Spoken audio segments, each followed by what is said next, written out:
bersama saya Dr. Oki.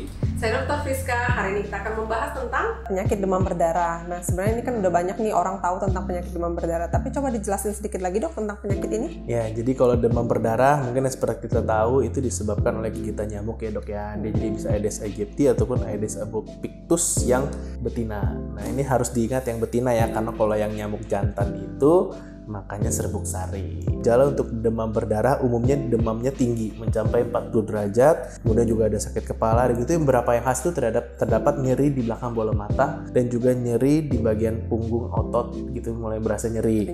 Ya sebenarnya kalau nyeri otot, nyeri punggung mungkin kayak flu-like syndrome juga ya, karena itu ya. Dan dia khasnya itu nyeri di belakang bola mata, itu bisa dibilang itu khasnya. Kemudian bisa ada yang disertai mual dan muntah. Nah, cuman yang perlu diperhatikan adalah kalau misalnya sudah ada tanda-tanda perdarahan nih dok, karena itu yang berbahaya ya. Kalau mulai ada tanda-tanda perdarahan, misalnya seperti mimisan, sudah berdifusi berdarah, atau mungkin sudah mulai ada bercak-bercak merah di tangan atau di kaki, itu sudah yang harus diperhatikan, dan itu emang harus segera dibawa ke rumah sakit untuk menghindari hal-hal yang tidak diinginkan. Karena demam berdarah ini bisa dibilang ke ringan-ringan berat ya dok ya. Kalau misalnya penanganannya cepat, ya prognosisnya bagus ya dok. Betul, tapi kalau misalnya udah parah telat pengobatan itu bisa menyebabkan kematian, karena lumayan banyak kematian disebabkan karena demam berdarah. Kalau tanda-tanda perdarahan ini juga sebenarnya jangan dianggap enteng. Kadang-kadang ada beberapa orang yang cuma merasa mimisan sedikit, tapi ternyata ada perdarahan organ di dalam yang kita tidak kelihatan. Betul. Jadi kalau ada tanda-tanda perdarahan sedikit pun sebaiknya segera langsung ke rumah sakit. Nah, sekarang kita bakal bahas tentang hal-hal yang biasanya sering dilakukan oleh pasien-pasien di rumah sakit yang dirawat karena demam berdarah.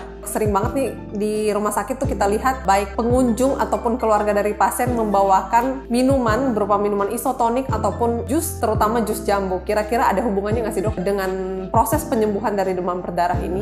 Jadi dari demam berdarah sebenarnya yang paling penting adalah menjaga tubuh agar tidak dehidrasi. Karena sebenarnya nggak banyak tahu ternyata penyebab si kematian pada demam berdarah itu karena tubuh kekurangan cairan. Tadi minuman-minuman yang cenderung sering dibawa oleh pengunjung atau keluarga pasien seperti jus jambu sama cairan isotonik sebenarnya emang ada fungsinya, kayak kan terutama ke dehidrasinya ya. Nah, cuman yang perlu diperhatikan kenapa sih, yang bisa ditanya kenapa sih jus jambu gitu ya. Sebenarnya kenapa jus jambu? Kenapa jus jambu bukan jus alpukat gitu? Nah, benar.